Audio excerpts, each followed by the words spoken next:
Hi guys, welcome to our second webinar today, which is about the remote talent journey. So everything up from remote hiring up to the remote onboarding process. And we're doing it together with one of our partners, Teamtailor, today. So that's really cool. And we have two amazing guest speakers who are going to tell about their remote hiring journey and their remote onboarding journey. Quick introduction. What eCulture is and who Teamtailor is, of course. eCulture is a Dutch HR startup. We build a team composition technology. So what we do is we help scaling companies in building the right team composition they need to be able to scale. So that means the right combination of people in your team will master the right combination of skills, personality traits, etc. And we integrate with hiring software to provide our customers with an optimal hiring journey. And Teamtailor is one of our partners as well. So Fredrik, maybe you can give a quick introduction of Teamtailor. Yeah, we're a Nordic and Stockholm-based, so born and raised in Sweden, HR software company, and then an all-in-one recruiting software that allows you to do both recruiting as well as marketing out of one platform. And usually this based as the foundation of the recruiting software. So we add on softwares like eCulture to help improve hiring processes. And now we're spread out across the world. So born and raised in Stockholm, and now we're on our journey across the world. Cool, very nice. So like I said, we have two guest speakers today, Per and Jakob. Per is going to tell a little bit more about their remote hiring process and Jakob about their remote onboarding process. And of course, I can give an introduction of who they are and what their company is doing, but I think you can give the best introduction yourself. They are both going to give a presentation and share their best learnings on how they are dealing with the remote situation. You can ask questions in the chat. Right on your screen, there's a chat function where you can leave a message, ask a question. Feel free to do so. Per can answer your questions during the presentation. After that, Jakob will take off the presentation. And at the end of the webinar, we have a Q&A as well. Per, the floor is yours. Okay, thank you. I was asked to speak a bit about our remote hiring and what we try to do here at Knightec. Just a quick rundown of the kind of company that we are, because that might be some interesting background. We're a consultants engineering firm. We're based in Sweden. We have around 720 employees as of right now. We're still very much in a growth phase. And I started working here around 2.5 years ago. So I'm going to try to speak about what we do in regards of remote hiring. But since that has been quite a large part of what we're trying to do here, I figured that I should start by just giving you some background as to why we chose the path that we're on. And then I'm going to use something that we call our assessment days as an example to try to break down how we work with the different parts of the process in terms of remote hiring. We just finished that project last week. So the numbers are still not finalized, but I'm still going to try to give you some idea of what you can do when you try to work with digital tools and remote hiring, as well as the kind of cost that we have connected to that. So our reasoning in terms of how we work with talent acquisition or recruitment is a very large premise. We want to counter scalability issues while maintaining process control and low cost. And for Knightec, when I started out as a consultant for Knightec, where we try to look at the recruitment for the company as a whole. We had just been acquired by a private equity firm, and we knew that we were going to do quite a lot of scale up in the coming years, and the recruitment process wasn't really in place. So what we did was to separate talent acquisition and HR completely. So I'm reporting directly to the CEO of Knightec, and we try to make sure that people within the TA team are only focused on talent acquisition. So when we started out, it was me and 2 colleagues. We later grew to be the kind of team that we are right now. And now it's me and 4 colleagues. We do year over year somewhere around 200 to 230 hires. We only hire engineers. We only hire at a level of master or higher. We do a lot of international recruitment as well. Right now, we're about 60 nationalities, and we do somewhere around 25 to 30% of our hiring from outside our own borders. And doing this with such a small team and no external agencies whatsoever means that we need to make sure that a small team can focus on where we can add value. And adding value, for me at least, is not focusing on administration. So we did a lot of work from the start, trying to build a process based on a lot of digitized tools, a lot of automated process, at the same time making sure that the candidate experience was as good as possible. So when we started doing this new journey within TA, our focus was to maintain quality. We didn't just want more applications or more sourced candidates. We wanted candidates that better fit our needs and our talent needs going forward. But we also figured that we need to drastically increase quantity as well. So we didn't only have to make sure that we had more people, more applicants, more candidates. We also had to make sure that we better matched the needs for our hiring managers. So starting out, we did a lot of mapping in terms of the talent pools that were available to us. We did a lot of research into how we could approach them, and we did a lot of research into candidate experience as well. All of this kind of culminates, at least where we're standing right now. We still have a lot to do, but where we are right now with something that we called our assessment days. But what it is not rocket science at all. It's our way of hiring newly graduates. And hiring newly graduates in terms of the kind of volume that we do is usually somewhere around 30 people per year. So it's not a lot of individuals that we hire as newly graduates, but what we figured was that it's a very opportune time to start building relationships with these individuals. So we wanted to make sure that we kind of hit large scale numbers, as well as a lot of qualified candidates also moving forward. So we're actually going to measure the assessment days not only in terms of what we achieved this year, but rather how many from that pool are hired after 1 year, 3 years, and 5 years.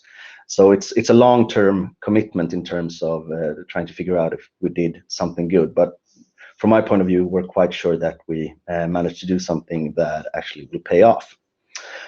So instead of like trying to describe the overarching strategy or process, I'm going to try to break down how we use remote hiring in terms of this particular process, because we have a lot of current data. We have kind of done what we figure is best practice for us in this individual process. And the whole of the experience has been digitized. The whole experience has been remote.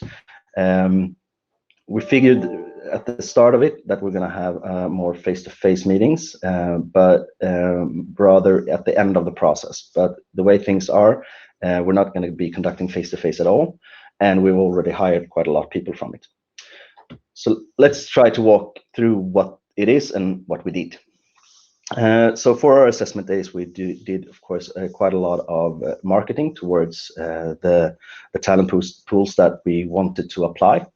When we conducted some sort of overarching idea of how many people that were, we landed in a figure that's about 2,800. So those are the newly graduate engineers or the PhDs that are within fields that are interesting for our business. So we used, amongst other, Team Tailor as a tool to make sure that we also we put out ads. We did a lot of campaign sites, and we did quite a lot of nurture marketing as well. We had direct emails going out to our student networks, as well as using LinkedIn as a tool to kind of get eyes on what we're trying to do. The applications were, of course, completely digitized, as well as the aptitude tests. So in terms of the applicant, as soon as they turned in their application to us, they got sent tests from our partner Alva, and I'm going to show you on the next slide kind of our whole tool set for this. And based on the output from Alva, we did a preliminary selection. This selection was later trimmed down to the candidates that were actually joining us for the assessment days. All in all, we had 116 candidates from all over Sweden who were participating in 4 different assessment days.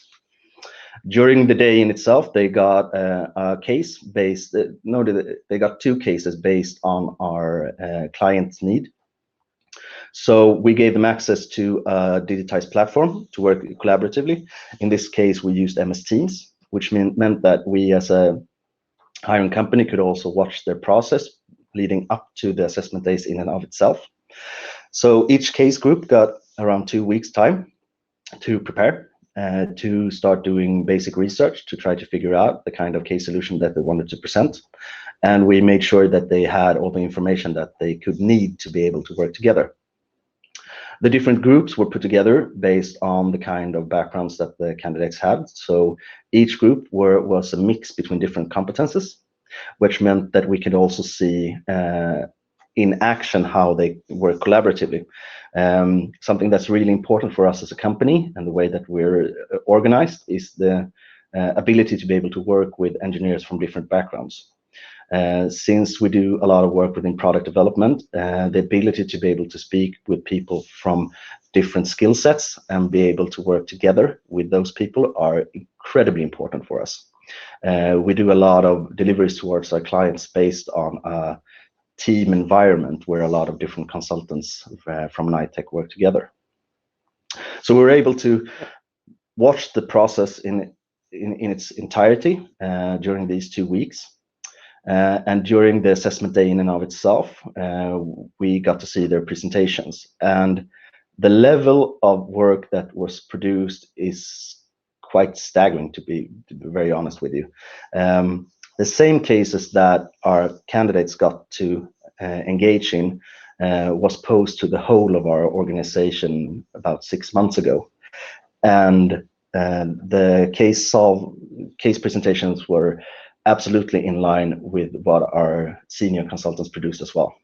So we're able to see a really high quality of work from the candidates as well.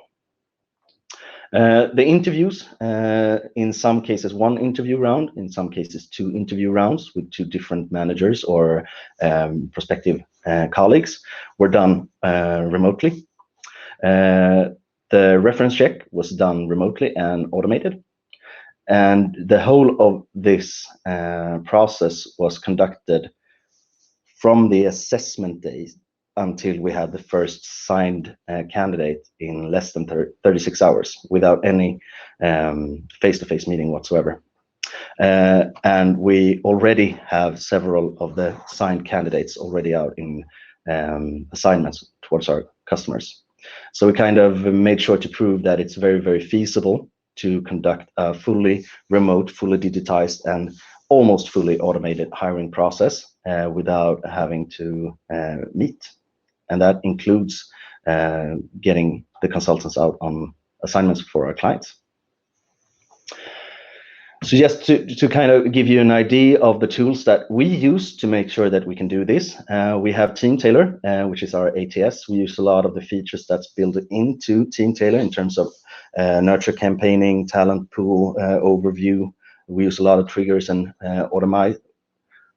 automated things that Teamtailor allows us. As Fredrik mentioned, they have a ecosystem of different suppliers that we can work with.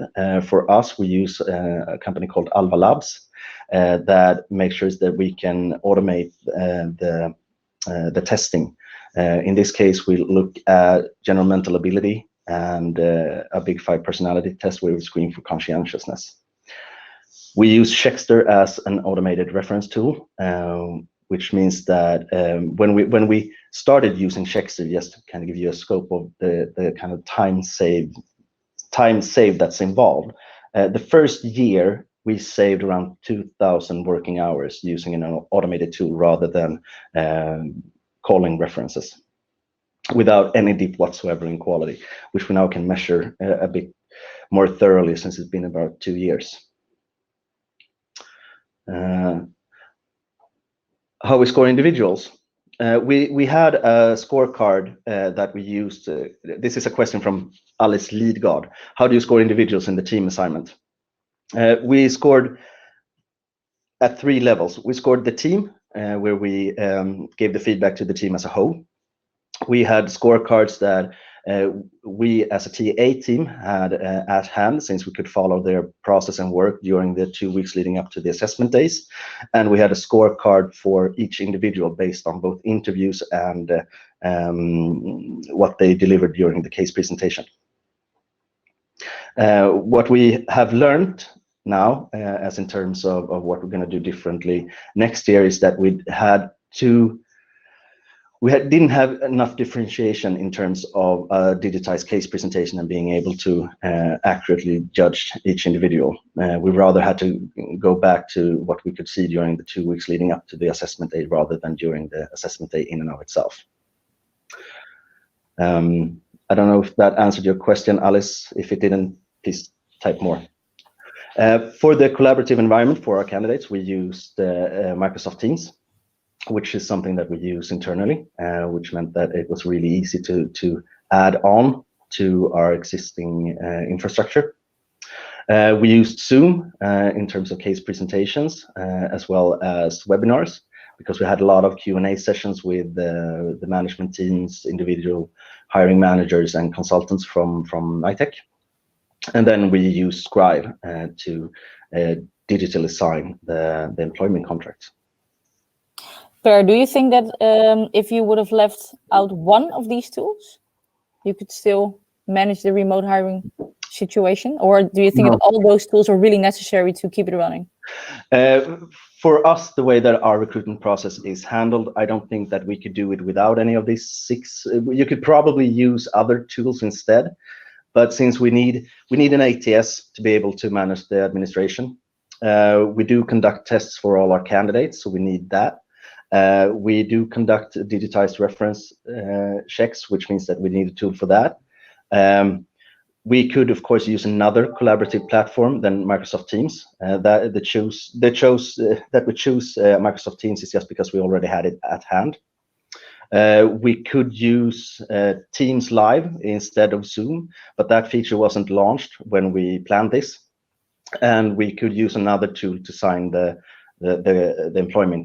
employment contracts. Yeah. But we can't really remove one of the technologies involved and be able to reach the same result. Yeah, cool, thanks.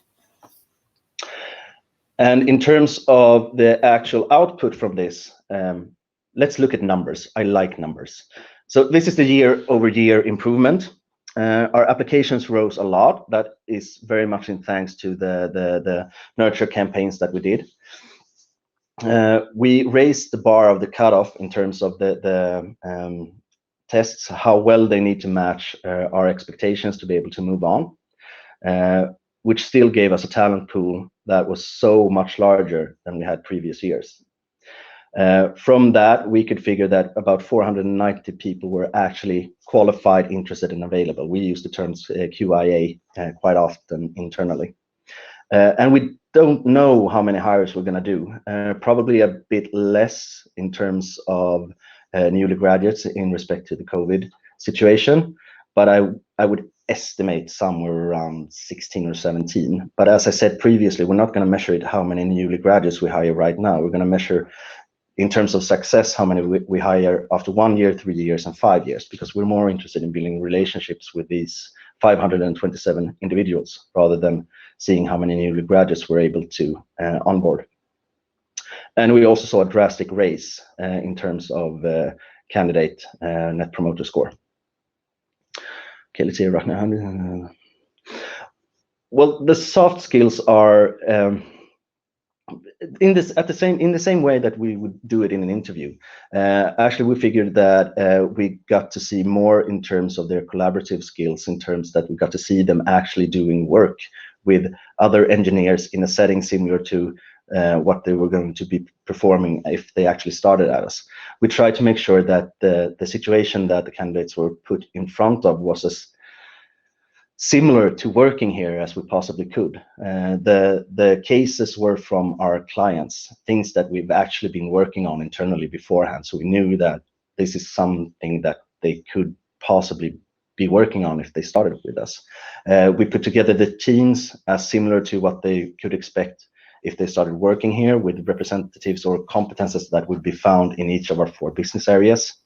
And we did it on a platform and with the expectations of delivery that was quite similar to what we do for our client's sake. So we tried to make sure that the situation was as similar as possible, which in terms gave us quite a lot of insight of how they worked in that team environment, the kind of roles that they took in the team, what kind of approach they had to problem solving, and also how they actually presented a technological feasible engineering solution while at the same time maintaining a business aspect of it.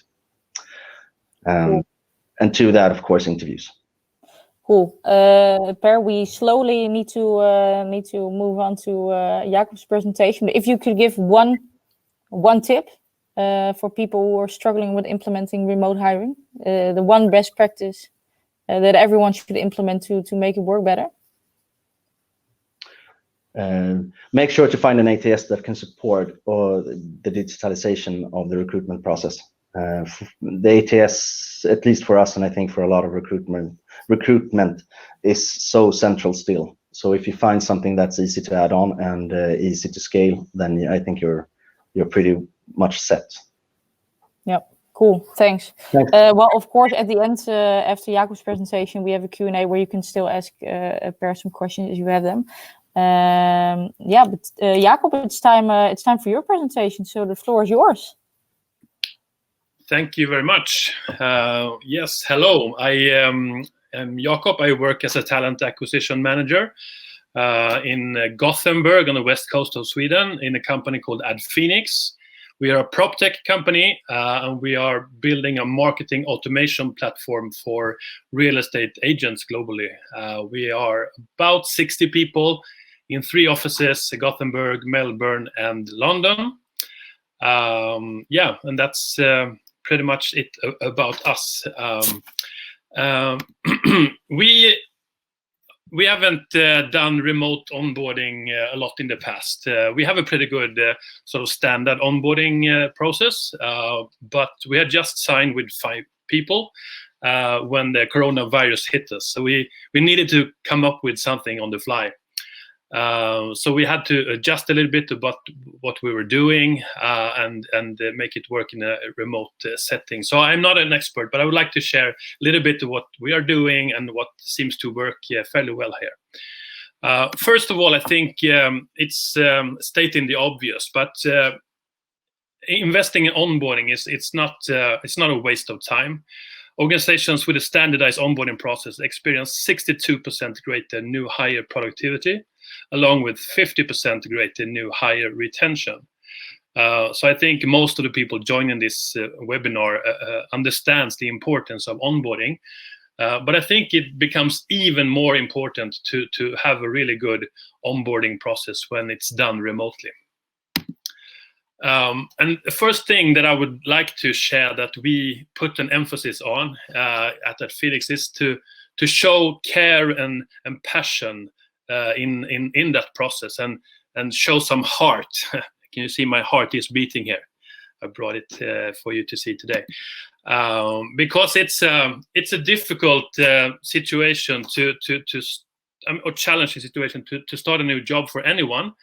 But doing so remotely even more so. And now when it's done remotely during a global pandemic, it's even more challenging.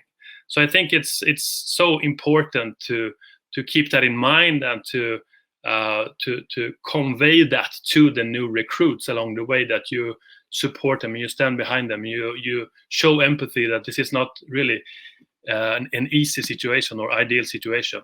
It seems that my GIF is not working, but I think you have seen this very interesting video about this guy getting interrupted by his children when he is presenting in a live TV show.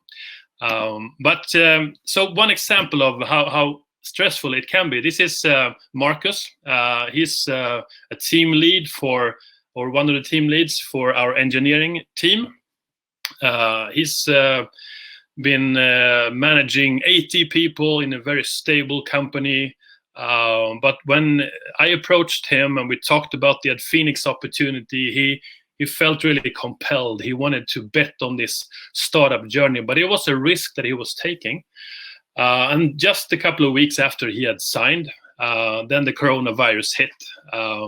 So he has a baby, he has a toddler as well, he's married.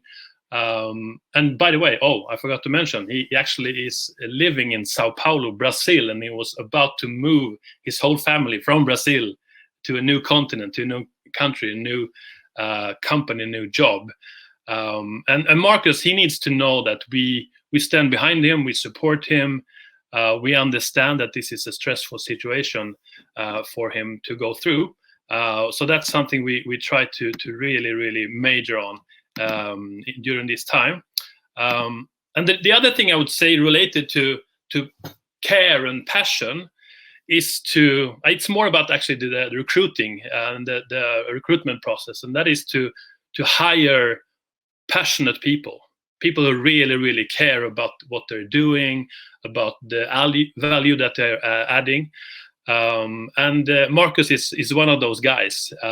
Currently, he's working from Sao Paulo, Brazil. His team is here in Gothenburg, Sweden.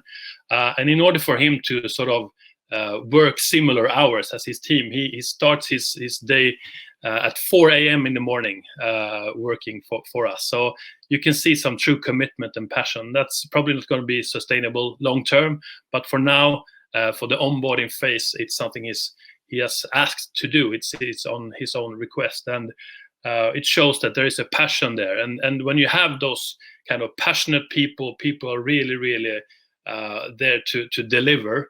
That makes onboarding so much easier, especially when done remotely. Yeah. So another thing that I think is important in this.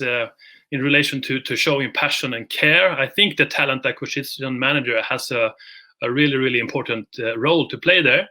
Obviously, it's different in different contexts. And for us, we are a much smaller company, smaller team than Knightec, for example. But when I recruit someone, when I sign with someone, I don't want to just leave them there hanging all the way from they are signing up until when they start. But I like to stay in close contact with them, to proactively reach out to the new recruits, to answer any possible question that they might have, or just check in with them regularly and show that I really care. Another thing, which is maybe more related to pre-boarding, but it's when you have signed with someone, what I found really, really helpful is to write announcements, both internally on Slack, but also externally on LinkedIn and other forums, and not these boring announcements of people that you have signed, but exciting announcements. Show your excitement about the new people that you're bringing on board. That will be very good for your employer branding, of course, but also it will boost this new person joining you. They will feel special. They will feel appreciated. And maybe you think, well, I'm not that excited about the people that we bring on board. Then I think something is wrong with your hiring standards. You need to raise the bar a little bit, because I can truly be very, very excited when I announce the new people that have joined us recently. So stay engaged. And also at Adfenix, we do like a formal onboarding training week. It's actually 3 days of intense training. Considering all things Adfenix and the thing that we do, where all the different teams and departments, they present a little bit about what they're doing and how it all fits together with the bigger picture of what it is that we have set ourselves out to do. And that's usually very, very appreciated. And that's not something we have done a lot of remotely before. But this last week, we had our last onboarding week, and then we had to do it remotely. And one thing I did as a talent acquisition manager was to take part in those sessions as much as possible, to both to listen in on the content that was delivered. I can then provide some more feedback to the one presenting afterwards, but also to help facilitate the conversations in that session. The new recruits might not always be familiar with all the terminology that we are very used to. So then I asked for clarifications around that. Maybe I asked questions to the presenter that I think the new recruits might have, but they might not have the courage to ask at that point. So to really make it more interactive and stay engaged. And the funny thing is that the people that I've recruited and brought into the company, I've been in very close contact with all of them along the way, so that by the day that they're actually starting on their official first day, then we become semi-personal close friends already. And I think that's a really important thing, that the people who are joining, they feel trust, they feel that they have someone to go to. Another thing that we do when people start is during the first couple of months, I have bi-weekly check-ins with the new recruits. Of course, the manager does that him or herself, but I do that as well, because I want to see how things are going. I want to check in with the new recruit to ask what's top of mind. We have some tasks that we want all the new recruits to complete. So I check status about those things and maybe ask, is there anything I can do to help or support? And also just this social aspect of things, to keep it a bit more informal than you may do with your manager. I think those conversations that we've had has been really appreciated. So I try to stay engaged, and I recommend every TAM to really be passionate and engaged in what you do. Another thing that we find really important, especially in remote onboarding, is to focus on the personal introduction. Of course, the person needs to have all the accesses to the different systems and so on. Of course, it's important to set the expectations in regards to work and tasks that needs to be done and scope of the role and so on. But to really create that strong connection to your colleagues, I think that's super important. That's something you need to work a bit extra on when doing things remotely. So we have planned so that all the new recruits who join, they will have one-on-one Zoom meetings with all their immediate co-workers or team members within the first weeks. The first 7 days. It's easy that time slips through your hands, and time just passes by, and you take a part of the same stand-ups or gathered meetings and things like that, but you don't always get that one-to-one relationship going from the get-go. But that's something we put in the calendar for all the new recruits to have these 30-minute Zoom sessions with all the immediate team members. The managers, they have even closer relationship, of course, with their new recruits and the closer collaboration during the onboarding phase. So we have implemented daily one-on-ones between the hiring manager, staff manager, and the new recruit, to have a short agenda where you check how things are going, set the expectations, and not let the new recruit be all by him or herself for too long, but to have this very regular check-in meetings is crucial, I think. So yeah, just be free to ask me any questions, of course. Another thing we have done to sort of speed up this getting to know you phase that you always have in a new job is that we have asked all the employees in the company to create 1-minute people intro videos. A very simple concept. You take your phone, you ask 3 questions. Every employee asks answers the same questions, and then that's a really good way of getting to know your new colleagues, and it's so much more effective than just a Slack presentation or something. So we actually have an example of that. So if we can all mute our mics. Yeah. This is fingers crossed that everything is going well. With technology, you never know. But I think you should now be able to. Hello guys and happy Monday. I'm sitting here in the forest of Gothenburg, just completed a quick workout, which was really great. So, who am I? My name is Carolina. I'm brought up in London, outside of the UK, but I am Swedish and Icelandic by blood.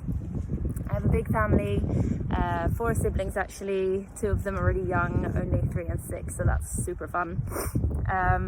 I think my biggest passion outside of work is definitely running. I've completed 1 marathon to date, and hopefully a lot more will happen in the future. Another kind of fun fact about me is that I'm actually quite good at trampolining. I did a lot of trampolining classes when I was younger. So at Adfenix, I work as a financial director, which means that I make sure that all the kind of daily finance tasks are done, but also sit in the management team, making sure that we're kind of taking the right decisions, making sure that the finances are in check, working a lot with budgeting and forecasting, for example. So my favourite moment at Adfenix, I have thought long and hard about this one. I think it's really tough, but I think if I have to choose one moment, it would definitely be the Adfenix Awards. I think it was just such an amazing feeling to have everyone in the room, and just the feeling of so much kind of love and support from everyone was just so amazing. So hope you have a really good day. Take care for now. Bye. Yes, it worked. So, at least for me. It worked. Now the challenge is to get the presentation back, of course. Well, it worked. Yeah, and you really need to work on these things because they don't happen by themselves, that you get to know people. So especially when doing this remotely, video can be really helpful thing. So yeah, that's a good idea that we just implemented, and that's been really appreciated, both by the new recruits but also by everyone in the company, because it's very exciting to hear people share about these things, and I got them to learn a lot about my old colleagues as well that I didn't know before, so that's been cool. Another thing I would say is make sure to invest in good onboarding technology. I know there are very good onboarding platforms that you can use that are specifically aimed at this. We use a platform called Bamboo HR, which is more like a general HRIS. So a platform for all things related to HR, and that's a good all-in-one solution. It's not best in every separate part, but it's a good general solution, I would say. In Bamboo, the new recruit, when we have signed, we sent them a welcome packet, so they have all the information that they need on when they start and what they need to know about that, and who to turn to in different regards. There's also an onboarding checklist I mentioned earlier. For the new recruit, there are some things we want them to do. There are some documents we need them to read, some videos to watch, some agreements to sign, some people to talk to, and some profiles to be created, and so on. So all of these things, they get reminders in Bamboo, and they can check off every task that they've completed, and there's also notification that goes to the manager, so we can sort of track what's happening there. There's also a checklist functionality for us as an employer in regards to pre-boarding, when we need to order a computer, what kind of computer, all the different systems this person needs access to, and when, and so on. So I think that really helps to have a good platform for that. There are, of course, other really good platforms for that. But yeah, for now, Bamboo HR has been good enough for us. And sorry about this potentially controversial emoji with handshake in these days. I miss the good old handshakes. And I miss the hugs from my colleagues. I miss the hand on my shoulder by the coffee machine or things like that. Those tangible connections that you don't really get when you're working remotely, at least not from your colleagues, maybe more from your kids and spouse, whatever. So I think it's good to try and create these tangible connections to your office and more importantly to your colleagues and your company. So what can you do? One thing that we do is that we send stuff in the mail to our new recruits. We send an onboarding packet where they get a T-shirt on their first day, they get a water bottle, they get a baseball cap. I wear mine all the time, even working from home. So it's sort of a physical reminder about the company, about the people that you're working with and so on. And also when the sort of more formal onboarding is completed, then we send them an onboarding completion package as well with this pink coffee cup. It says you totally rule, and that's totally true. But Adnan here, our front-end developer, he is awesome. So every time he sort of fills his cup with coffee or whatever he prefers to drink, he will probably think about us or think about the great onboarding experience he had. He has also gotten this medal of chocolate that he can chew on to celebrate that he is now officially a part of the Adfenix family. Another thing that we did last week, not only to the new recruits, but to everyone, was that we actually delivered home office equipment. So instead of our desks and chairs just staying in the office, no one using them, we offered everyone to have their chair and desk delivered. And as you can see, that was very, very appreciated. We've even had the CEO come and deliver some desks to some people. So that's been really good. And that it's sort of a nice feel to have a proper office chair, and the chair that you will sit in when you come back to your office. So it's sort of a tangible connection to the company, to the office, and in the longer run to your colleagues. So how has this experiment been working out then? When this is very much we're experimenting, as I said, but we just got this feedback from one of the new recruits that we just brought on board, Ulf, who's a DevOps superstar, rock star. He said it's been a really good experience, and it has actually felt like a normal start at a new job. So yeah, it feels pretty good to have that kind of testimonial during a global pandemic and a working from home experiment. Yeah, so that's that. If you have any questions, feel free to ask them. I think we got a lot of tips out of it as well, Fleur. We actually have a new colleague starting here next month, so we need to experiment with the remote onboarding ourselves as well. So quite a useful tip. Per, maybe a curious question for you, because your company is a lot bigger than Adfenix is, but do you recognize some practices in your own remote onboarding setting?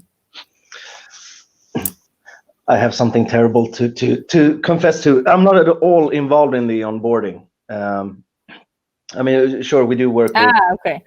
We've delivered desks, chairs, and screens to our colleagues, but that's way out of my scope. I just see great things happening, but I don't have anything to do with them. Yeah, I can imagine given the company size, of course. Well, thanks so much, guys, both for your presentation. Really nice tips for us as well. If people have any more questions, now is the time to do so. I see a few people typing every now and then, so I assume there will be some questions for either Jakob or Per. So Jakob, maybe in the meantime, I ask the same question to Per as well. If you could give just one tip, a one-sentence tip about remote onboarding, what would it be? Well, I think it would be the heart, to show your heart in everything you do as an employer. I mean, it's not only related to onboarding, but in this situation that we find ourselves in, people are going through so much stress, so much tension related to their own families, their parents, maybe relatives, their own health, if they have underlying issues.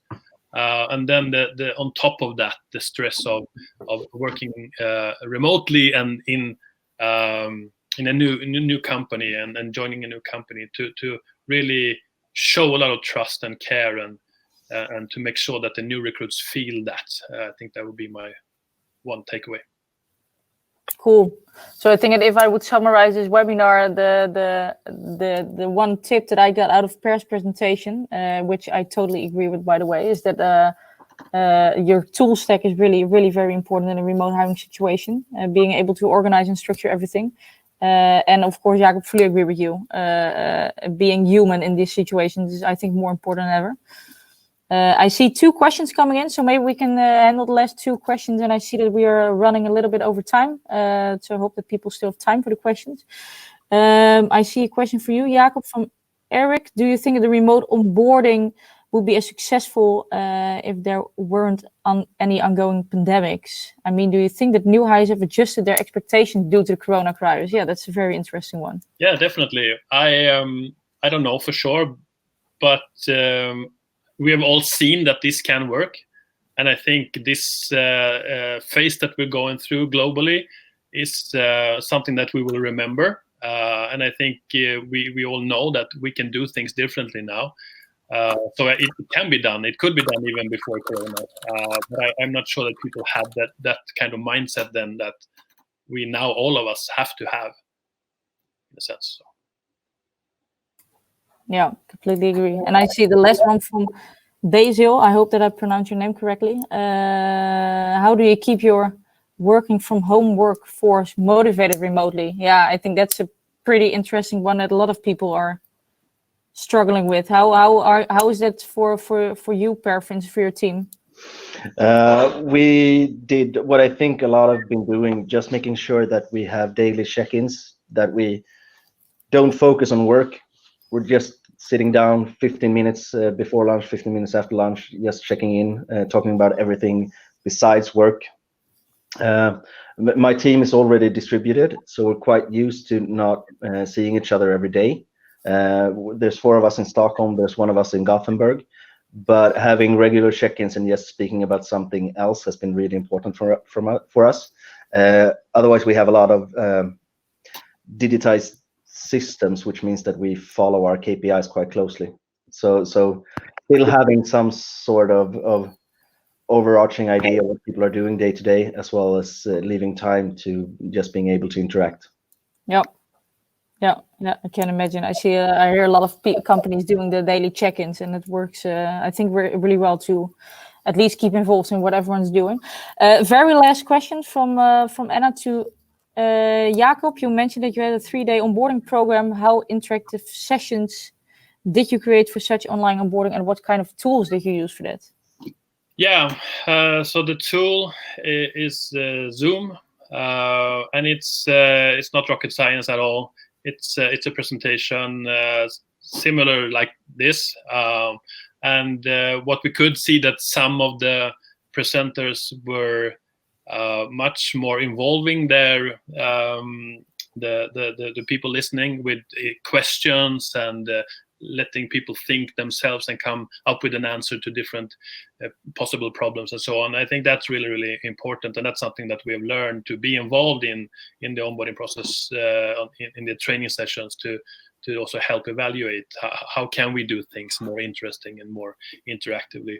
But I think asking questions and leaving space for people to comment and to ask any question, I think that's very, very important. Cool, thanks so much. Well, unfortunately, we are out of time. If you are listening to this webinar, if you have any more questions for Jakob or Per, connect everyone on LinkedIn. You know where to find them. We will share the webinar afterwards as well, if you would like to take a closer look at it or share it with one of your colleagues.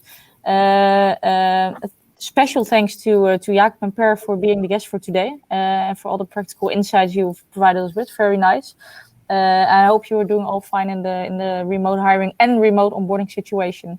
And we will be here next week with some new webinars as well. So just follow eCulture to keep posted about the webinars. And thanks, Frederick, for hosting this together with us from Team Taylor. So have a great day, everyone. Good luck over there. And if you have any questions for one of us, you of course, you know where to find us. Great. Yep. Thank you. Thanks, everyone. Thank you. Bye-bye. See you. Thanks. Good luck. Bye-bye. Thank you. Bye.